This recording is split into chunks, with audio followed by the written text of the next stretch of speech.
ಎಲ್ಲರಿಗೂ ನಮಸ್ಕಾರ. Welcome back to my channel. ಇವತ್ತು ನಮ್ಮ ಚಾನಲಲ್ಲಿ ಪಾಲಕ್ ಸಾಂಬಾರು ಮಾಡೋದು ಹೇಗೆ ಅಂತ ತೋರಿಸ್ತೀನಿ. ಬನ್ನಿ ಹೇಗೆಲ್ಲ ಮಾಡಿದೆ ಅಂತ ತೋರಿಸ್ತೀನಿ. ನಾನು ಕುಕ್ಕರ್ಗೆ ಬೇಳೆನ ತೊಗೊಂಡೆ, 1 ಕಪ್ ಬೇಳೆ ಹಾಕಿದ್ದೀನಿ. ಅದಕ್ಕೆ 1 ಸೂಡು ಪಾಲಕನ್ನು ಕಟ್ ಮಾಡಿ ತೊಳೆದು ಹಾಕ್ತಾಯಿದ್ದೀನಿ. ಅದಕ್ಕೆ 1 ಗ್ಲಾಸ್ ನೀರನ್ನ ಹಾಕುತ್ತೀನಿ.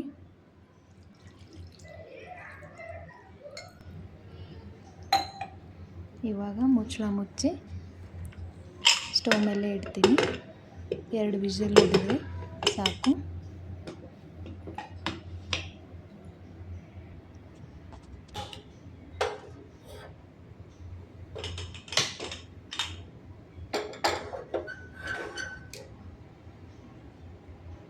ಇವಾಗ ನಾನು ಅದಕ್ಕೆ ಮೆಣಸಿನ್ಕಾಯಿ, ಬೆಳ್ಳುಳ್ಳಿ,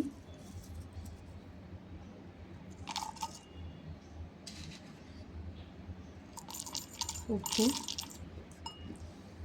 ಹಾಕ್ಕೊಂಡು ಕುಟ್ಕೋತೀನಿ.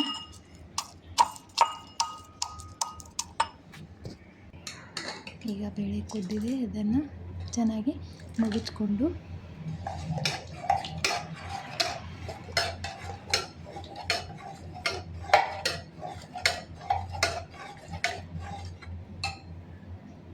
ಇವಾಗ ರೆಡಿ ಆಯಿತು.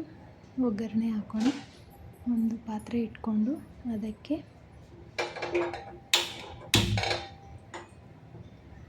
ಎಣ್ಣೆನ ಹಾಕ್ಕೋತೀನಿ.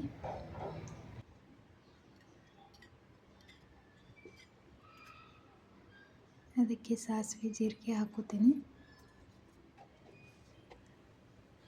ಮತ್ತು ಕರಿಬೇವಿನ ಸೊಪ್ಪು ಕೂಡ ಹಾಕ್ಕೋತೀನಿ. ಇವಾಗ ಉಳ್ಳಾಗಡ್ಡಿನ ಹಾಕ್ಕೋತೀನಿ.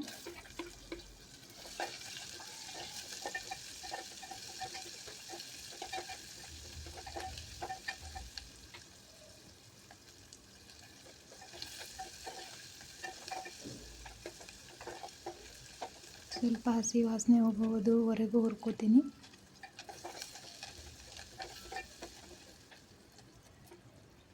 ಇದಕ್ಕೆ ನಾನು ಆವಾಗಲೇ ಕುಟ್ಟಿರುವಂಥ ಹಸಿಮೆಣಸಿನ್ಕಾಯಿ ಖಾರನ ಹಾಕ್ಕೋತೀನಿ ಮತ್ತು ಹಸಿ ವಾಸನೆ ಹೋಗೋವರೆಗೂ ಹುರ್ಕೋತೀನಿ. ಅದಕ್ಕೆ ಸ್ವಲ್ಪ ಅರಿಶಿನ ಹಾಕ್ಕೋತೀನಿ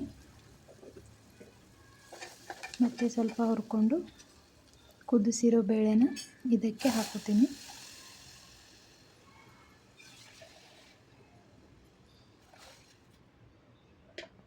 ಸ್ವಲ್ಪನೇ ನೀರು ಹಾಕ್ಕೊಂಡೆ. ಇವಾಗ ಮಿಕ್ಸ್ ಮಾಡ್ತೀನಿ. ಸ್ವಲ್ಪ ಕುದಿಯೋಕೆ ಬಿಡೋಣ. ಇದಕ್ಕೆ ಉಪ್ಪು ಬೇಕಂದರೆ ನೀವು ಇನ್ನೂ ಕೂಡ ಆ್ಯಡ್ ಮಾಡ್ಕೋಬೋದು. ಅವಾಗ ಅದರಲ್ಲಿ ಸ್ವಲ್ಪ ಹಾಕಿದ್ದೆ, ನಾನು ಇದಕ್ಕೊಂದು ಸ್ವಲ್ಪನೇ ಹಾಕ್ಕೋತೀನಿ. ನಿಮಗೆ ಎಷ್ಟು ಬೇಕು ರುಚಿಗೆ ಅಷ್ಟನ್ನು ನೀವು ಹಾಕ್ಕೊಳ್ಳಿ. ಮತ್ತು ಅದರ ಮೇಲೆ ಕೊತ್ತಂಬರಿನ ಹಾಕ್ತಾಯಿದ್ದೀನಿ. ಇವಾಗ ಕುದ್ರೆ ನಮ್ಮ ಸಾಂಬಾರು ರೆಡಿ ಆಯಿತು. ಅದಕ್ಕೆ ಸ್ವಲ್ಪ ಹುಳಿ ಹಾಕ್ಕೋತೀನಿ. ಇವಾಗ ಚೆನ್ನಾಗಿ ಕುದಿಯೋಕೆ ಬಿಡೋಣ.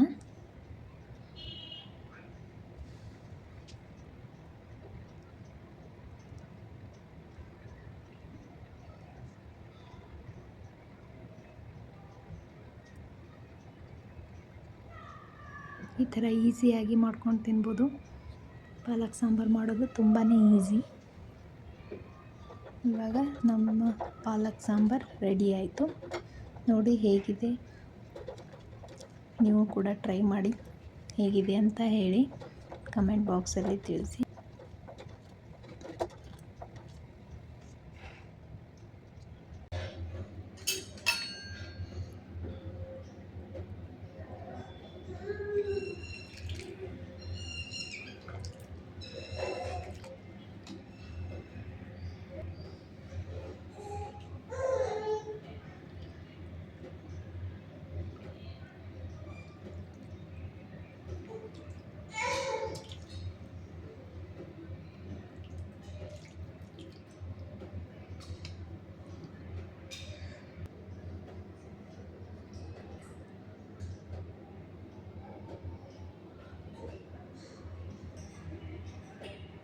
ಇವಾಗ ಸಾಂಬಾರು ರೆಡಿಯಾಗಿದೆ. ಹೇಗಿದೆ ಅಂತ ಹೇಳಿ.